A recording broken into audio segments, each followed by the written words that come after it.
Hi all, എല്ലാവർക്കും നമസ്കാരം. Cooperative ഹെൽപ്പറിന്റെ പുതിയ ഒരു ക്ലാസ്സിലേക്ക് എല്ലാവർക്കും സ്വാഗതം. ഇപ്പൊ നമ്മൾ ഇന്നത്തെ ക്ലാസ്സിൽ ഡിസ്കസ് ചെയ്യാൻ പോകുന്ന KCS ആക്ട് ആൻഡ് റൂൾസുമായി ബന്ധപ്പെട്ട സെക്ഷൻ 9 കാര്യങ്ങളാണ് കേട്ടോ. വകുപ്പ് 9 കാര്യങ്ങളാണ് നമ്മൾ ഡിസ്കസ് ചെയ്യാൻ പോകുന്നത്. സെക്ഷൻ 9 എന്താണ് പറയുന്നത്? Cooperative society to be bodies cooperative എന്ന് പറയും അല്ലേ? എന്താ അർത്ഥം നോക്കുക? സഹകരണ സംഘങ്ങൾ ഏകാംഗ യോഗങ്ങളായിരിക്കും എന്നാ പറയുക. ഏകാംഗ യോഗങ്ങൾ, ഏകാംഗ ബിസിനസ് അല്ല, ഏകാംഗ യോഗങ്ങൾ ഒരു ബോഡി ഓഫ് കോർപ്പറേറ്റ് ആയി മാറുകയാണ് പറയുന്നുണ്ട്. സെക്ഷൻ 9 പറയുക, cooperative societies to be bodies corporate. എന്താ നോക്കിയേ? The registration of a society shall render it a body corporate by the name under which it is registered, having perpetual succession and a common seal, and with the power to hold property, enter into contracts, institute and defend a suit, and other legal proceedings, and to do all things necessary for the purpose for which it is constituted എന്ന് പറയുകയാണ്. ഇവിടെ പറയുന്നുണ്ട്, ഒരു സംഘം register ചെയ്യുന്നതിലൂടെ നോക്കിയേ എന്താണ് പറയുക? ഒരു സംഘം രജിസ്റ്റർ ചെയ്യുന്നതിലൂടെ ഏത് പേരിലാണോ ആ സംഘം രജിസ്റ്റർ ചെയ്യുന്നത്, registration of A cooperative society shall render it A body corporate എന്ന് പറയുന്നുണ്ട്. അതായത് ഒരു സംഘം രജിസ്റ്റർ ചെയ്യുന്നതിലൂടെ ഏത് പേരിൽ രജിസ്റ്റർ ചെയ്യപ്പെടുന്നുവോ ആ പേരിലെ ഒരു ബോഡി ഓഫ് കോർപ്പറേറ്റ് ആയി മാറുകയാണെന്ന് ഓർത്ത് വെച്ചേക്കുക. ഓക്കെ, എന്തുണ്ട്?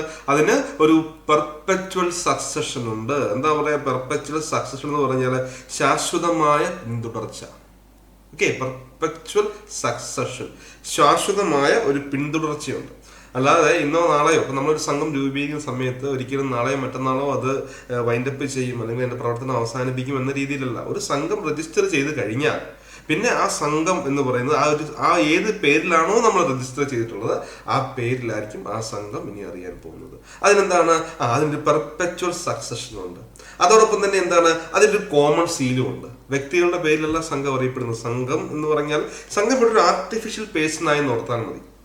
എന്തായി മാറിയുടെ ആ സംഘം ഇവിടെ ഒരു ആർട്ടിഫിഷ്യൽ പേഴ്സണായി മാറി. ഓക്കെ, സാധാരണ മനുഷ്യനെ പോലെയുള്ള ഒരു ആർട്ടിഫിഷ്യൽ പേഴ്സൺ, ഹ്യൂമൻ ബീങ് അല്ല, ഒരു ആർട്ടിഫിഷ്യൽ പേഴ്സണായി മാറി ഓർത്ത് വെച്ചേക്കുക. ഓക്കെ, നിയമത്തിന്റെ ലോകത്ത് ജീവിക്കുന്ന ഒരു ആർട്ടിഫിഷ്യൽ പേഴ്സണായി ഓർത്ത് വെച്ചേക്കുക. ഇതിന് ഒരു പെർപെച്വൽ സക്സഷൻ ഉണ്ടായിരിക്കും, ഒരു പിന്തുടർച്ചാവകാശം ഉണ്ടായിരിക്കും. അല്ലാതെ ഈ സംഘം രൂപീകരിക്കാൻ വേണ്ടി ആദ്യം കുറച്ച് ആൾക്കാർ മുന്നിട്ടിറങ്ങിയാണ് സംഘം രൂപീകരിക്കുന്നത്. അവർ നാളെ മരണപ്പെട്ടാലും സംഘത്തിന് ഒന്നും സംഭവിക്കാൻ പോകുന്നില്ല. സംഘം ഇങ്ങനെ മുൻപോട്ട് പോയിക്കൊണ്ടേയിരിക്കും. പിന്നെ സംഘത്തിന് എന്തുണ്ട്? സംഘത്തിന് ഒരു കോമൺ സീലുണ്ട്. നിങ്ങൾ നോക്കി, ഏതൊരു സംഘമാണെന്ന് ഒരു സീലുണ്ട്, ഒരു കോമൺ സീലുണ്ട്, അതിൻ്റെതായ മാത്രം ഒരു സീലുണ്ട്. പിന്നെന്താണ്? ഒരു മനുഷ്യനെ പോലെ തന്നെ സംഘത്തിന് പ്രോപ്പർട്ടീസ് ഹോൾഡ് ചെയ്യാം, ശരിയല്ലേ? പ്രോപ്പർട്ടീസ് കൈവശം വെക്കാം. അതുപോലെ തന്നെ എന്താണ്? കോൺട്രാക്ട്സുകളിലേക്ക് ഇടപെടാം.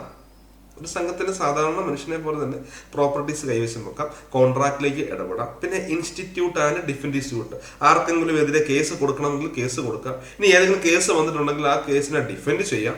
പിന്നെന്താണ്? അതിന്റെ അതർ ലീഗൽ പ്രൊസീഡിങ്സ്, മറ്റ് നിയമ നടപടിക്രമങ്ങളെല്ലാം എന്ത് ചെയ്യാൻ പറ്റും എന്നാ പറയുക. ആ എല്ലാ നടപടിക്രമങ്ങളും സംഘത്തിലെടുക്കാം.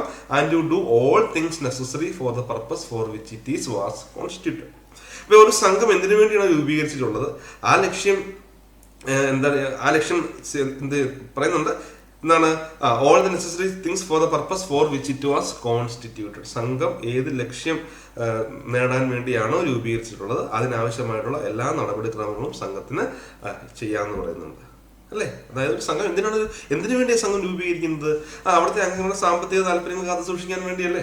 അപ്പോൾ അതുമായി ബന്ധപ്പെട്ട് അതിനാവശ്യമായിട്ടുള്ള നിയമപരമായിട്ടുള്ള എല്ലാ കാര്യങ്ങളും, സഹകരണ തത്വങ്ങൾക്ക് അനുസൃതമായിട്ട് വേണം നിയമപരമായിട്ടുള്ള എല്ലാ കാര്യങ്ങളും സംഘത്തിന് ചെയ്യാം എന്നോർത്ത് വെച്ചേക്കുക.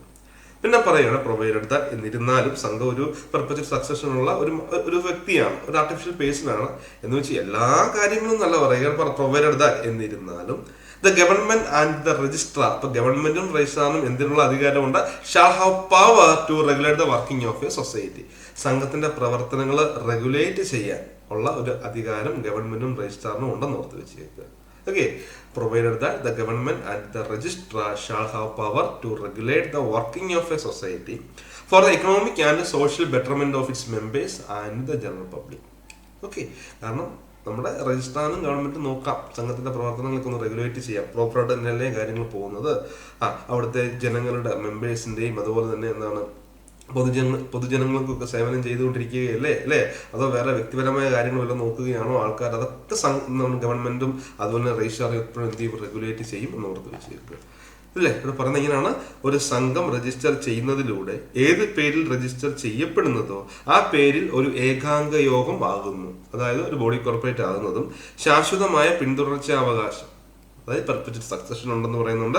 പിന്നെ എന്താണ്, പൊതുവായ ഒരു മുദ്രയുള്ളതും ഒരു കോമൺ സീൽ ഉള്ളതും സ്വത്തുക്കൾ കൈവശം വെക്കാനും അല്ലെ പ്രോപ്പർട്ടി ഹോൾഡ് ചെയ്യാനും അതുപോലെ തന്നെ എന്താണ് കരാറുകളിൽ ഏർപ്പെടാം, എൻട്രി ഇൻടു കോൺട്രാക്ട്സ് ആൻഡ് എന്താണ് വ്യവഹാരങ്ങളും മറ്റ് നിയമപരമായ നടപടികളും നടത്തുവാനും വാദിക്കുവാനും, ഒരു കേസ് കൊടുക്കാൻ, ഒരാൾക്ക് നമുക്ക് കേസ് കൊടുക്കാം, നമുക്കെതിരെ സംഘത്തിനെതിരെ ഒരു കേസ് വന്നിട്ട് കേസ് വാദിക്കാം അല്ലെ, തുടങ്ങിയ ഒരുപാട് കാര്യങ്ങൾ ചെയ്യാൻ ആർക്കുണ്ട്, സംഘത്തിന് അധികാരമുള്ളതും ആവുന്നു എന്ന് പറയുന്നുണ്ട്.